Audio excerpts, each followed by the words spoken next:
اور 4-5 بچے ہیں بیچاروں پہ قرضے ہیں اس کے, اور گورنمنٹ کا ایک پیسہ 1 روپیہ خرچ نہیں ہوتا اس پہ. گورنمنٹ کو یعنی کہ آپ دیکھیں نا جی, گورنمنٹ ویلفیئر کے لیے مزدوروں کے لیے کام کر رہی ہے. جیسے آپ کا یہ اولڈ ایج بینیفٹ, وہ فیڈرل گورنمنٹ کا ہے پروگرام, اس کا کیا نام ہے اس کا, EOBI. ہاں جی, EOBI. ہاں EOBI. جی جی, اسی پیٹرن پہ وہ بھی مزدوروں کی ویلفیئر کا ہے نظام. ایک ایگریکلچر کا ہر ضلع میں ایک پروونشل بیس پہ بنے, اور وہ ایک اکاؤنٹ کھول لیں ڈپٹی کمشنر کے دفتر میں, اس میں گورنمنٹ کوئی سیٹ بنی دے. باقی ذمہ دار جو ہیں ایک خاص 1 مربع سے زیادہ جن کی ہولڈنگ ہے, باقی کو چھوڑ دیں نیچے والے کو, اسے کہیں جی پر ایکڑ آپ نے 1000 روپیہ جمع کروانا ہے اس کی ویلفیئر کے اکاؤنٹ میں. وہ ڈپٹی کمشنر اس اکاؤنٹ کو مینٹین کرے, اور جو وہاں کے فلانتھروپسٹ ہیں وہ بھی اس میں ڈونیشن دیں, تو اس اکاؤنٹ سے ہم اس کی پریمیم پے کریں گے. بے نظیر انکم سپورٹ پروگرام کے پیسے آ سکتے ہیں, ٹھیک, فیڈرل گورنمنٹ کی گرانٹ آ سکتی ہے, تو ڈونر ادارے ہیں بہت بہر کے, وہ دیں گے. تو وہ 10,000 روپے کی جو پریمیم ہے اس سے اس کو 5 سے 10 لاکھ روپیہ اس کی ڈیوریشن کے حساب سے. لیکن صاحب آپ یہ سمجھتے ہیں اگر یہ نظام ہو جائے یہ ہوئے گا, ان کے سارے مسائل حل ہو جائیں. یہ دیکھیں جی, ایک آدمی غریب آدمی ہے, اس کو جب وہ ریٹائر ہوگا 60 سال کی عمر میں, اس کو 10 لاکھ روپے ملتا ہے, تو وہ گورنمنٹ کو بھی دعائیں دے گا, وہ پورے نظام کو دعائیں دے گا, اور بڑی محنت سے کام کرے گا, اس کے بچے خوش ہوں گے. تو یہ انشاءاللہ تعالی دیکھیں آپ کے پروگرام میں ہم نے بھیا اس کا ابتدا کی, ہم نے بتایا, ٹھیک, اور انشاءاللہ آپ دیکھیں گے, آپ موجود ہوں گے تو یہ عمل درآمد اس پہ ہو جائے گا. دیکھیں اچھا کام ہے, اچھے کام پہ کبھی ہو جاتا ہے وہ, اگر آپ اس کو پراپرلی پرسو کریں. اگر آپ دیکھو نا, ایک ہوتا ہے انقلاب, ایک ہوتا ہے زرعی انقلاب. اس ملک میں اگر پاکستان میں زرعی انقلاب آ جائے تو یہاں پیسے کی بھی رواں نہیں ہوگی, یہاں اناج کی بھی کمی نہیں ہوگی, لڑائیاں جھگڑے بھی کم ہو جائیں گے. اور جس طرح پنچایت سسٹم کہہ رہے ہیں, اس پہ کو بنانے میں کوئی پرابلم ہے؟ ہاں جی, پرابلم یہ ہے جی, اب میں آپ کو ایک بڑا پلین ورڈز میں بتاؤں. ہمارا MNA اور MP یہ کہتا ہے کہ جی میرے علاوہ کوئی اس میرے حلقے میں کوئی اور چودھری نہ ہو. اچھا, اس لیے لوکل باڈیز بن گئے تو ہر یونین کونسل کا ایک چیئرمین ہوگا, ہر گاؤں کے کونسلرز ہوں گے, گاؤں میں پنچایت بنے گی, تو بانٹ جاتی ہے. ہر بندہ میرے پاس آئے, میرے دروازے پہ آئے, میں اس کو لے کے کام کرواؤں, اور افسر جو خود لگوائے ہوتے ہیں ضلعوں میں ان کے پاس جا کے کام کروائیں, جو کہ مخالف پارٹی کو نہیں ہوتا وہ ایج. تو یہ نظام کو بننے نہیں دیتے. اس میں مین بات یہ ہے کہ جو ڈیولپمنٹ فنڈز ہیں اس میں یہ کٹ کھاتے ہیں.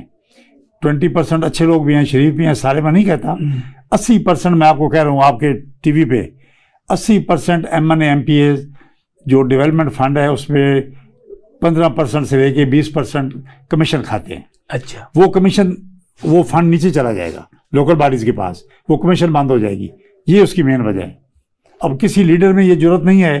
عمران خان کے وقت میں وہ بھی نہیں کر سکا, جو کہتا تھا کہ میں لوکل باڈیز کو یہ کروں گا وہ کروں گا. مجھے یہ بتائیں کہ کسانوں کا کسی دور میں فائدہ ہوا ہے ایوب خان سے لے کے؟ ہاں دیکھیں, کسانوں کے لیے جو کام کیا نا جی, جو صحیح معنوں میں, ایک تو جنرلی آپ کہہ سکتے ہیں کہ پیپلز پارٹی نے کام کیا ہے. ٹھیک, پیپلز پارٹی کا جو مزاج ہے وہ کسانوں کی ویلفیئر کے لیے کام کرتے ہیں, اور جو بیسک کام کیا ہے وہ ایوب خان کے وقت میں ہوا ہے. اس وقت ڈیم بنے, پانی کا انتظام ہوا, اور پانی کے آنے سے آپ کی ایگریکلچر بڑھی. اور ایوب خان نے گاؤں میں ان تمام محکموں کو, میں نے خود دیکھا, ہم بچے تھے اسکول میں, یہ محکمے گاؤں میں نمبردار کے آتے تھے ڈیرے پہ اور ذمہ داروں سے میٹنگ کرتے تھے. اس کے بعد ختم ہو گیا نظام. دیکھیں جی, یہ ڈیپینڈ کرتا ہے اور آپ نے کیا کرنا ہے. آپ بتائیں مجھے, نہ آپ الیکشن کرواتے ہیں, آئین کو آپ توڑتے ہیں, کام آپ کو نہیں کرتے, قرضہ لے کے آپ کھاتے ہیں, اور خدا کے بندو آپ نے کرنا کیا ہے؟ کس لیے آپ چیف منسٹر بنتے ہیں, پرائم منسٹر بنتے ہیں؟ حکومت کا آپ ڈیزائن پیش کرنے, اس حکومت میں ٹھیک ہوا, اگر اسی ڈگر پہ چلائے تو نظام بہتر ہو سکتا. دیکھیں جی, ان میں میں کس کو کہوں ٹھیک ہوا, یہ تو ایک سے ایک بڑھ کے خراب ہے. اچھا, ٹھیک ہونا تو بڑی دور کی بات ہے. ان کا جو کنٹریبیوشن ہے وہ نیگیٹو ہے. ایک ہوتا ہے زیرو حکمرانوں کا, ان تمام سیاسی حکومتوں کا جو کنٹریبیوشن رہا ہے, جو میں نے دیکھا ہے پچھلے 85 کے بعد, 85 سے پہلے نہیں. دیکھو 85 سے پہلے بڑے لوگ تھے, ذوالفقار علی بھٹو تھا, ایوب خان تھا, آپ کا سہروردی صاحب تھے, وہ بڑے لوگ تھے, انہوں نے ملک کی بنیادیں رکھی. 85 کے بعد آئے کہ یہ کونسلر آ گئے, کونسلر سے ہی پرائم منسٹر بنا, کونسلر سے ہی چیف منسٹر بنے اور وزیر بنے. انہوں نے آگے تباہی کر دی, سارا نظام بھی خراب کر دیا. یعنی ان کی سوچ کونسلر والی رہی, کونسلر والی بھی نہیں ہے جی, وہ تخریب کار ہیں. انہوں نے آئین توڑا ہے ولنگلی. آئین ابھی آپ کے سامنے آئین کتنی دفعہ ٹوٹا ہے, کوئی وجہ تھی؟ کوئی وجہ نہیں تھی. صرف ایک وجہ تھی کہ عمران خان کو وہ الیکشن جیت رہا ہے, ہم نے اس کو میدان سے باہر کرنا ہے. وہ خدا کے بندو, یہ کوئی بات ہے؟ تو کر دیا انہوں نے. تو پھر اس کا کیا, اس کا رزلٹ دیکھ رہے نا, ملک کی تباہی ہوگی. ملک تباہ ہوگا, آپ کے نوجوان ملک چھوڑ کے جا رہے ہیں, آپ کو قرضہ کوئی نہیں دے رہا, آپ دنیا میں آپ کی ساکھ خراب ہوئی ہے, آپ کی حیثیت ہی کوئی نہیں ہے. آپ ذرا اس پہ روشنی ڈالیں, یہ ایگریکلچر کے بارے میں آپ کی دانش میں کسی حکومت نے کام اچھا کیا ہے؟ یہ تو سب کو رڑ رہے ہیں. نہیں, وہ صحیح بات ہے, اگر اچھا کیا ہوتا تو ہمارے باہر سے امپورٹ کیوں کرتے ہیں؟ امپورٹ نہ کرنی پڑتی چیزیں. ہم گندم تک امپورٹ کر رہے ہیں, باقی ایک چاول ایک رہ گیا جو ہمارا ایکسپورٹ ہو رہا ہے, وہ بھی پتہ نہیں کہ کیا بنتا ہے. چینی ہم امپورٹ کر رہے ہیں, کاٹن بھی کہتے ہیں. اس میں سیاستدانوں کا کیا قصور ہے؟ سیاستدان یہ نہیں بیچتے. سیاستدان ظاہر ہے کہ گورنمنٹ نے انسینٹیو تو گورنمنٹ نے دینے ہیں نا. تو مطلب اگر انڈین پنجاب میں گورنمنٹ وہ دے سکتی ہے ان کو انسینٹیو, ان کو بجلی بہت سستی ہے یا باقی وہ چیزیں ان کی سستی ملتی ہیں, تو ظاہر محنت کرتے ہیں, پھر ان کی ریسرچ بھی زیادہ ہے. ہمارے یہاں تو ریسرچ کا ویسا کوئی کانسیپٹ ہے ہی نہیں. جدید اچھے وہ بیج رہے ہیں, وہ ساری چیزیں ہوں, اسی سے بہتر ہوگا نا. یہ گورنمنٹ کے کرنے کے کام ہے, کسانوں نے خود نہیں کرنا ہے. یہ آل پاکستان کسان اتحاد انہوں نے پارٹی بنائی ہے, اس سے کوئی کسانوں کو فائدہ ہوگا؟ فائدہ تبھی ہوگا نا ان کو کوئی اختیار ملے گا. ویسے پارٹی بنانے سے تو کسانوں کو فائدہ نہیں ہوتا نا, کسی چیز پارٹی کوئی چیز بن جائے. ظاہر کل کو ان کو کوئی مطلب عوام پذیرائی ملتی ہے, یہ کسی لیول پہ اوپر آتے ہیں تو پھر ہی کوئی ان کے اپنے پاکستان کی ساری دنیا کسان ہے, ہر بندہ کسان ہے. اگر وہ ووٹ ان کو ڈالیں گے, بیل گاڑی کو ڈالیں گے, کسانوں کو قائل کرنے میں کامیاب ہو جائیں, ان کو ووٹ ڈال دیں, تو ظاہر ہماری زیادہ آبادی تو دیہات میں رہتی ہے نا. تو یہی چیز ہوتی ہے نا. تو آپ ان کو کوئی طریقہ کار بتائیں ایسا قائل کرنے, کیسے قائل کر سکتے؟ وہ ماشاءاللہ خود بڑے سمجھدار ہیں. نہیں آپ کیونکہ نہیں, وہ ظاہر لوگوں کو موبلائز کرنا ہوتا ہے, لوگوں کو کنونس کرنا ہوتا ہے. لوگ آپ جہاں پہ کنونس ہو جائیں, فی الحال تو لوگ وہ ابھی تو 2-3 پارٹیوں میں پھنسے ہوئے ہیں, تو ان سے وہ کافی ان پارٹیوں سے نکالنا ان کا کام ہے. یہ وہ بڑا مطلب بڑا. ڈاکٹر صاحب آپ بتائیں, آپ کس طرح نکال رہے ہیں پارٹی؟ ہمارے دیکھیں جی, ہمارا کسان تو سارے ہیں نا, ہر پارٹی میں کسان ہے. ہمارا دیکھیں جی 2 طریقے سے کام ہوگا. ہمارا دیکھیں موقف یہ ہے, ہمارا جو ہدف ہے کہ ملک کو ایگریکلچر پروڈکٹس میں, خوراک میں ہم نے خود کفیل کرنا ہے اور ہم نے ایکسپورٹ کرنی ہے. ٹھیک, نمبر 1. نمبر 2, کسانوں کی ہم نے ٹریننگ کرنی ہے. خالی گورنمنٹ کو ہم نہیں برا بھلا کہیں گے یا گورنمنٹ سے ہم مانگتے رہیں گے, نہیں, ہم کسانوں کی بھی ٹریننگ کریں گے. جیسے میں نے عرض کیا, فارم مینیجر بنائیں گے, فارم لیبر کو ٹرین کریں گے, جو مالک ہوگا زمین کا اس کے جو حقوق فرائض ہیں وہ بتائیں گے اس کو. اور اس کے علاوہ دیکھیں, ہر گورنمنٹ کے ساتھ ہمیں کام ہے. جو بھی گورنمنٹ ہوگی, ہماری گورنمنٹ کو ابھی آ تو نہیں رہی ہے, ابھی ہم نے شروع کیا ہے. انشاءاللہ ایک دن ہوگا کہ ہماری گورنمنٹ بھی ہوگی, پنجاب میں بھی ہماری گورنمنٹ ہوگی, فیڈرل لیول پہ بھی ہوگی انشاءاللہ, باقی صوبوں میں بھی ہوگی. تو ایک وقت آئے گا, انڈیا میں کسان تحریکیں, کسان پارٹیاں بڑی اسٹیبلشڈ ہیں, تو ہم گورنمنٹ کو جب بتائیں گے ایک اچھی چیز تو گورنمنٹ کرے گی. گورنمنٹ کا فائدہ ہے اس میں, گورنمنٹ کا ضرب والے بچے گا, گورنمنٹ کو لون نہیں لینے پڑیں گے, گورنمنٹ کو انکم ہوگی, تو ہر پاکستانی کا فائدہ ہے. تو انشاءاللہ ہم نے پروڈکٹیو کام کرنا ہے. ہمارا کام دیکھیں تخریبی نہیں ہے. یعنی کتنے آپ الیکشن لڑیں گے تو آپ کامیاب ہوں گے؟ دیکھیں جی, ہم نے کوئی اسٹیپ بنایا ابھی دیکھیں پارٹی, جب بھی ایک بندہ ایک پارٹی لانچ کرتا ہے, دیکھیں پارٹی کی ہم آرگنائزیشن پہ زور دے رہے ہیں, ہر ضلع میں اپنی آرگنائزیشن بنا رہے ہیں. اس الیکشن میں ہمارے کینڈیڈیٹ انشاءاللہ تعالیٰ ہم کافی کھڑے کریں گے. ٹھیک, ہمارے کافی لوگ آ رہے ہیں ہمارے پاس, اور مقصد تو ہمارا یہ ہے جی کہ ہم کسانوں کے لیے یا اس شعبے کو ہم کچھ کر کے دکھائیں. لوگ کہیں بھائی اس پارٹی نے کسانوں کی بہتری کے لیے اور ایگریکلچر کی پیداوار کی کو بڑھانے میں ایک کام کیا ہے. ہم نے, ہمارا وہ مقصد نہیں ہے کہ وہ جو تخریب کاری کرنی, ملک کا نظام خراب کرنا, عدالتوں کا نظام خراب کرنا, آئین کو توڑنا, یہ ہماری سیاست نہیں ہے. ٹھیک, یہ انشاءاللہ تعالیٰ اس پہ ہم احتجاج کرتے ہیں کہ یہ آئین کی پابندی کریں تمام سیاسی پارٹیاں. ٹھیک, اور ان کی ان اقدامات سے ملک کو نقصان پہنچ رہا ہے, اور بیوروکریسی کو ایفیشینٹ کریں. اگر یہ 7 محکمے کسانوں کے بارے میں جو ہیں یہ بہتر ہو جائیں تو آپ احسان صاحب انقلاب آ جائے گا, یقین کریں, کوآرڈینیٹڈ ایفرٹ کریں.